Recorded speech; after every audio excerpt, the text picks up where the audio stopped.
Hello folks, Ranger 1 here. Last episode we looked at the details of the construction for the palace that I built here at the Lost Oasis. But I didn't have time to show you what is actually the most complicated part of this whole project. And that's the development of the plant life and placement of the plant life, and more importantly, the placement of all the wild and tamed creatures that I have wandering throughout the area that give it its sense of life and vitality. Let's pick that up where I left off last time. Now, speaking of wildlife and the ecosystem around this build in general, all of the vegetation that you see I put in place myself. This was just a barren dust bowl here in the desert with little, if anything, living in it. So we started with the vegetation, and I put in a variety of trees and bushes from the various eco mods that are out there. The plant life takes some time. I'm not going to kid you there. And frankly, I could probably get away with putting in some more, but I didn't want to destroy my frame rate for the purposes of making these videos. But it's really not too bad if you don't go too crazy with it. All of the animal life I added myself. And I've done that in a couple of different ways. First, the animal life that you see behind me right now is a mixture of tamed creatures and wild creatures that I have spawned in this location. And the wild creatures are replenished constantly, and I'll show you how that's done. There's a mod called Simple Spawners, and that's what I've used to put all of the wild animal life here into this oasis. I'm actually standing beside one right now. Fortunately, you can disguise these simple spawners. Let me show you what one looks like before it's been disguised. This bush here in front of me is actually one of my spawners. Let's show it to you in its undisguised form. That's what the spawner looks like. Hey guys, you're being kind of loud. Come on. Come on. Now here's what the spawner looks like when it's not disguised. I can pick a variety of disguises too, by the way. But these spawners will generate a variety of different creature sets. Either basic creatures, aberration creatures, and there's one that'll even let you input the spawn codes for modded creatures so that you can bring in whatever animals you like in. And set all of the parameters for when they spawn, when they despawn, how big an area they spawn in. Really complete customization. I have recently stumbled across this mod, and I think I'm going to be using it extensively. It even includes a marine spawner. Oh, and it just went off. Well, actually, that one was one of my basic spawners. Dropped in some creatures, as you can see there. This little oasis originally did not have any fish in it at all, but as you can see now, there it goes off. Well, that one spawned in the bugs. And a variety of other creatures. But there's one specifically set to bring in fish now. And I chose to bring in Aberrant coel so that you can see them after dark a little bit more easily. Now I could bump up the numbers and have even more of these fish spawn in, or I could reduce it, really whatever I needed it to be. But right now, I've got it at a moderate level. I have Hesperornis that spawn in occasionally too, and they like to prey on these fish, which provides a lot of activity because it makes the fish swim around a lot, which I kind of like too. All in all, it just makes for some very pleasant and peaceful surroundings here in my desert oasis build. I rather like it.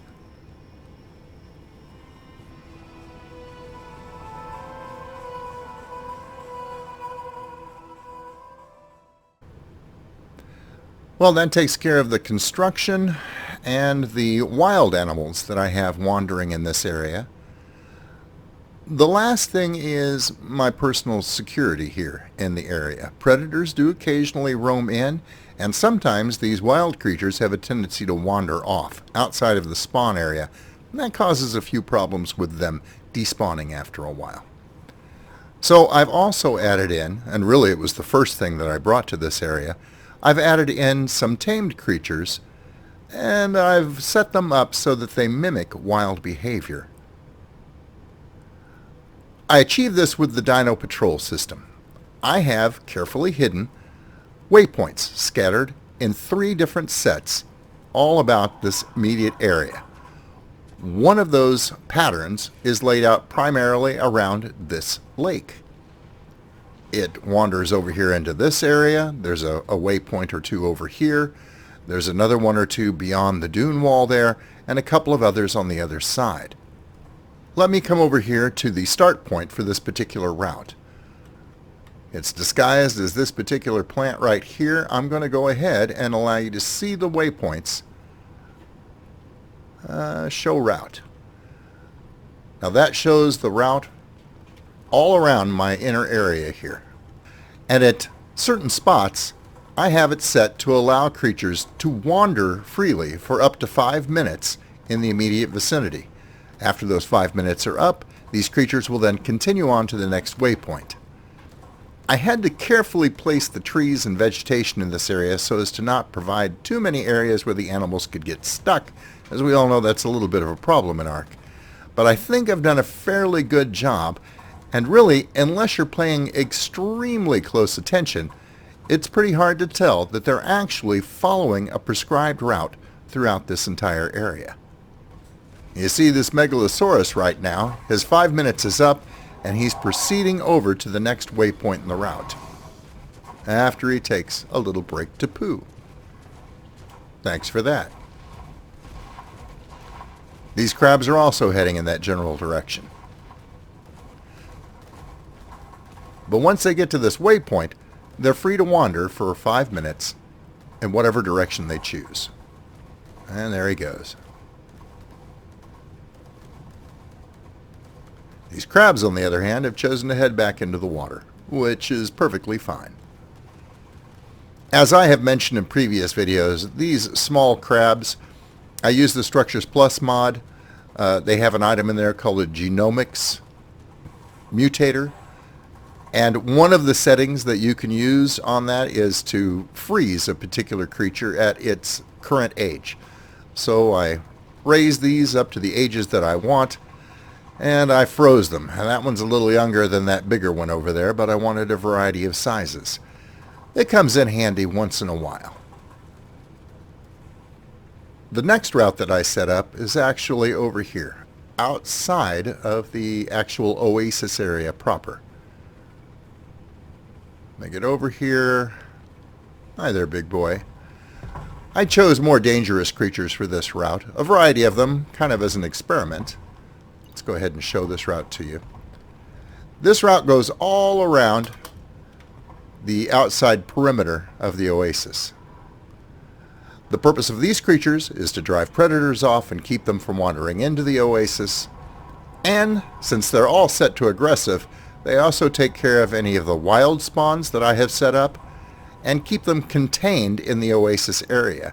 Anything that wanders out eventually gets stumbled across by these bruisers and eliminated. Don't worry, they'll respawn later.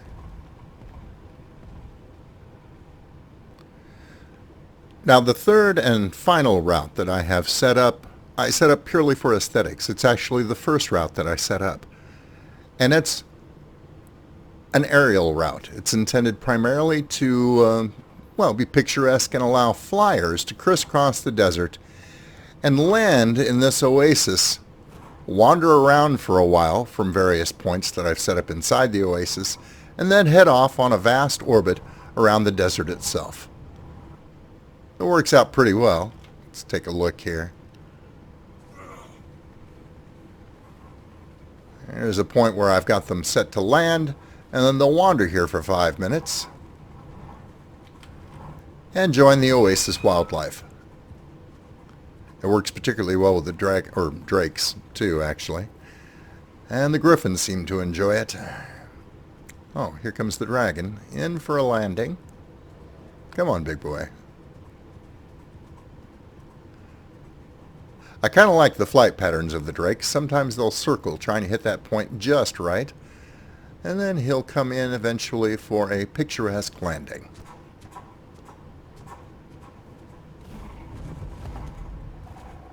There we go. Glad to have you back. So they're going to be here for about 20-25 minutes, wandering around the area, occasionally taking off and heading to another waypoint. And when they're all done, they end up over in this general area, and from here they take off once again to complete another orbit of the entire desert and end up eventually back here at the Oasis. Thanks to the differences in flight times the various creatures have, they always arrive here in a different order, which creates the illusion of a great deal more variety of flyers coming to this Oasis than there really is. All in all, it's kind of a nice effect. Obviously, I have them set to not be aggressive. I don't want them attacking everything that they fly past. But if one of my creatures is embattled, they will stop and lend assistance when necessary. We'll see you in a little while, guys.